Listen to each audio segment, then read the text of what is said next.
My name is Eleanor Vance. I am 62 years old. I live in a small, quiet town called Gracewood. My world is my garden, especially my rose bushes. I planted them with my husband, Arthur. Arthur is gone now. It has been 10 years.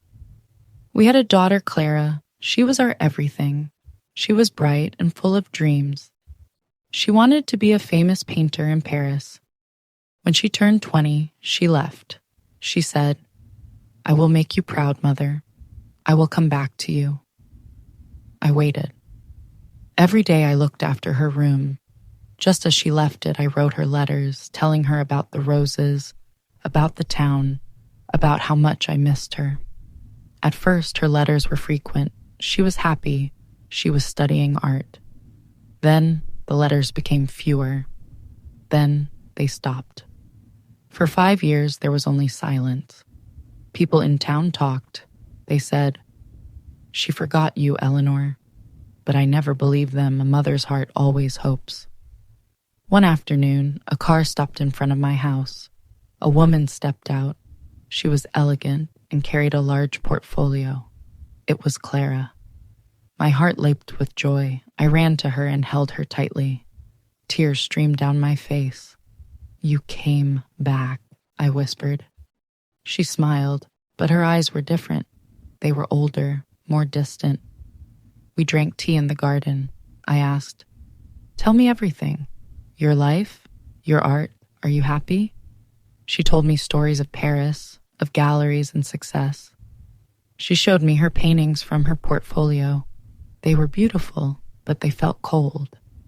Then she looked at the house. She said, "Mother, this house is too big for you. The garden is too much work. You should sell it. Come to Paris with me. You can live in a nice apartment." My smile faded. Leave Gracewood? Leave our home? This is where all my memories of your father are.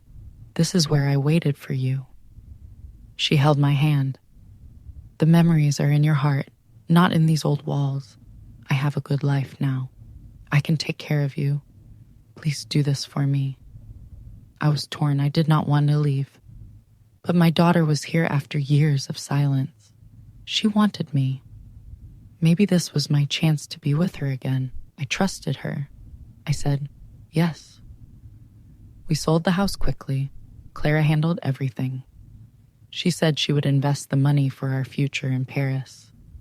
I packed one suitcase, filled with photos and a few of Arthur's things. At the airport, Clara was nervous. She checked her phone often. She said, "Mother, wait here. I need to confirm our tickets at the counter. It will only take 5 minutes." I sat on a bench holding my suitcase. I watched her walk away. 10 minutes passed, 20, 30. A cold fear began to grow inside me. I stood up, looking for her in the crowd. Then, my phone buzzed. It was a message from Clara. "Mother, I am sorry. I cannot do this. My life is in Paris. You would not fit in. The money from the house will help me open my own gallery. It is my dream. Forgive me. Do not try to find me." I read the message again and again. The words blurred. The noise of the airport faded away. I felt the ground disappear beneath my feet. I was alone. No house, no daughter, no home. I sat on the bench for hours, unable to move. I had nothing left. An airport security guard, a kind-faced man named David, saw me. He brought me a cup of water. "Ma'am, are you all right? Can I call someone for you?" I had no one to call. I showed him the message on my phone. His face became sad. He said, "My shift is ending. Please, you cannot stay here. Come with me." I had no strength to refuse. David took me to a small apartment. He lived with his elderly father, who was sick and needed care. David cooked a simple meal for me. He said, "My father, Henry, he often gets confused. It is difficult to care for him and work." I looked at Henry. He reminded me of Arthur in his last days. The next morning, David went to work. Henry was restless. Without thinking, I started to care for him. I made him tea. I talked to him about my garden. I read to him.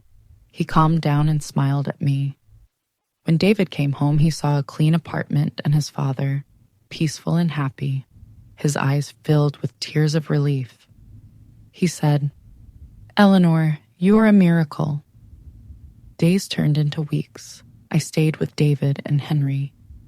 I cared for Henry like he was my own family.